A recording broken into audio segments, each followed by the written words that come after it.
I'm your host, Dr. Joe Dispenza. Let's begin.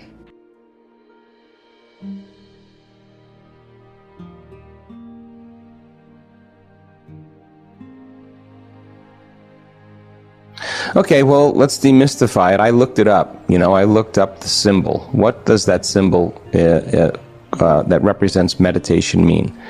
And the actual translation of the word means to become familiar with. That's what it means. So then when you become conscious of your unconscious thoughts, behaviors, and emotions, and become familiar with them, if you can become so conscious that you don't go unconscious and you're facing off with your old self and you have those thoughts, you're in a meditation, that's a good thing, right? And if you can fire and wire the new thoughts and rehearse the new behaviors and practice trading the chemicals of survival for elevated emotions, and you keep practicing those heart-centered emotions, they'll begin to become familiar to you. So breaking the habit of the old self and reinventing the new self, unlearning and relearning is the model of change, okay? But when you're living in stress and you're living in survival and the brain is aroused, what we're doing when we lost control or we can't predict what's going to happen is we try to control and predict everything in our life. And the arousal of the stress hormones causes our brain to move in these brainwave states called high beta. Now, we're talking right now and we're in low-level beta. We're in beta. And beta is conscious awareness. We're aware that we're local in a body. We're occupying a body in space and time, in an environment and time. And the sensory system is picking up all this vital information through our senses from the environment. And beta brainwaves happen to create coherence between our inner world and our outer world. No problem there. If I said, oh, there'll be a dinner tonight, and I'm going to invite you. There'll be 10 people there, and please just remember all their names.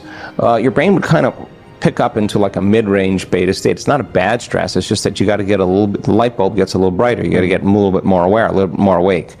But when you're frustrated, when you're angry, when you're impatient, when you're resentful, when you're fearful, you're in these high beta brainwave patterns. And then that high beta is the alarm. It's the alert. It's emergency. There's a threat. There's a danger.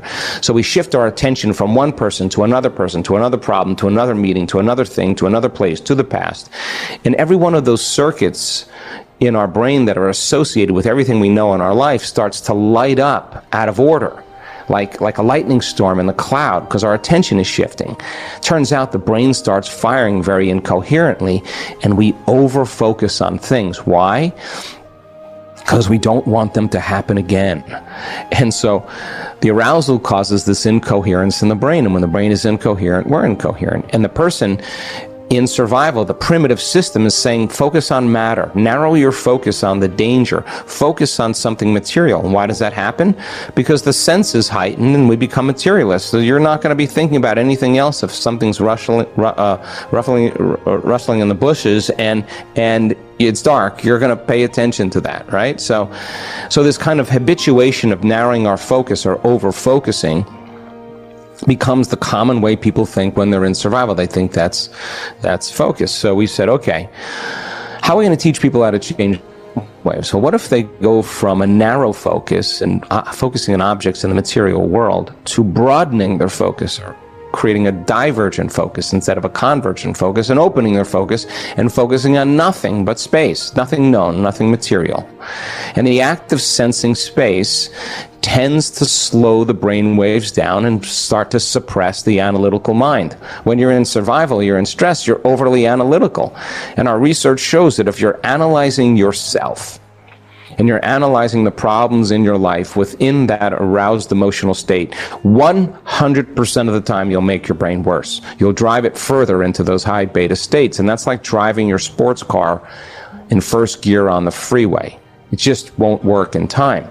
So as you broaden your focus and you sense nothing, the act of sensing and feeling causes you to stop analyzing and thinking, and your brain waves start to go down into a slower brainwave state, and you get past the analytical mind and you move into what's called alpha brainwaves. Now, alpha brainwaves, in beta, your outer world is more real than your inner world. In alpha, your inner world starts becoming more real than the outer world, and the voice in your head, that default that's talking to you all the time, tends to shut off, and the brain starts to imagine. It starts to see in images and pictures. That's alpha. It's an imaginary state. It's a creative state.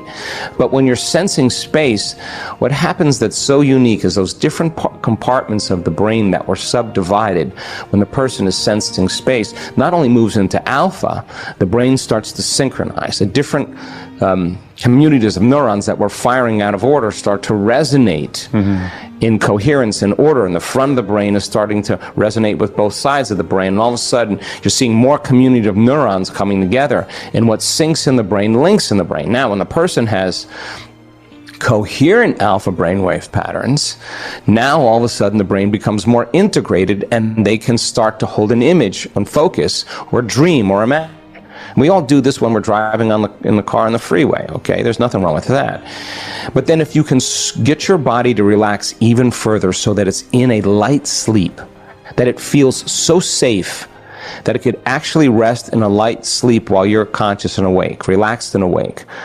You're in a brainwave pattern called theta. Now, in theta, lights go out in the thinking neocortex. The memory bank, the autobiographical self, is literally shut off. Your connection to the environment, to your body and to time literally changes. If lights go out on the neocortex, then you get beyond your identity. And we see then, when a person's in theta, the door between the conscious mind and the subconscious mind is wide open to information. And when you get beyond the analytical mind, then you open door between the conscious mind and the subconscious mind. That's what separates it, the analytical mind. Now you're suggestible to the information, and you're in a hypnotic state, and you can rewrite a program. You can rewrite a new script. You can change the way you behave. You can change the way you can reprogram yourself to do something differently.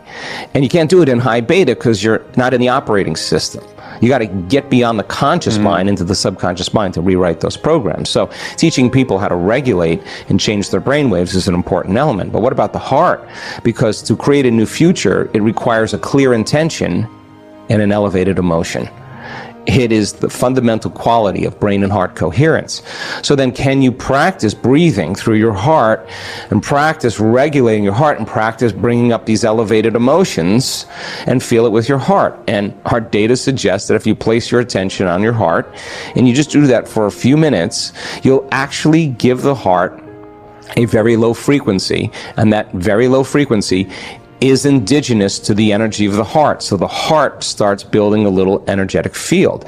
Once that happens, the heart will inform the brain through the afferent fibers. They'll say, it's time to create, or it's safe to create. And when the heart gets coherent, it sends a very profound signal, like grabbing a big sheet and giving it a little whip. There's a wave of energy that goes to the brain, and all of a sudden you see the heart and the brain start synchronizing.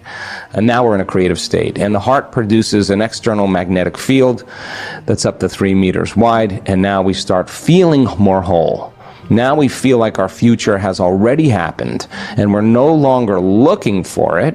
Why would we look for it if it felt like it already happened? And we're really relaxing into the present moment. So teaching people how to regulate their brainwaves and move into these slower frequencies, people get really good at it, and we have the data that suggests you could be 91, you could be 7 years old, you could have a disease, you could not have a disease, you could eat gluten, not eat gluten, you could eat meat, you could drink wine, you could smoke cigarettes. It doesn't matter. It's just people, once they learn the skill on how to change their brainwaves, they can open the door between the conscious mind and the subconscious mind. But intention is not enough. Intention is the directive. It's like the electrical charge in the field. The elevated emotion is the magnetic charge. It's what feels like the future has already happened for us. So brain and heart coherence, when you do that together, in a sense, you have a Wi-Fi signal. The body's emitting information and energy. And so we teach that as a way for people to really practice getting beyond their analytical facilities. And when they're able to do that, as we said over and over in this talk, it just becomes natural. It just becomes automatic. It just becomes a skill.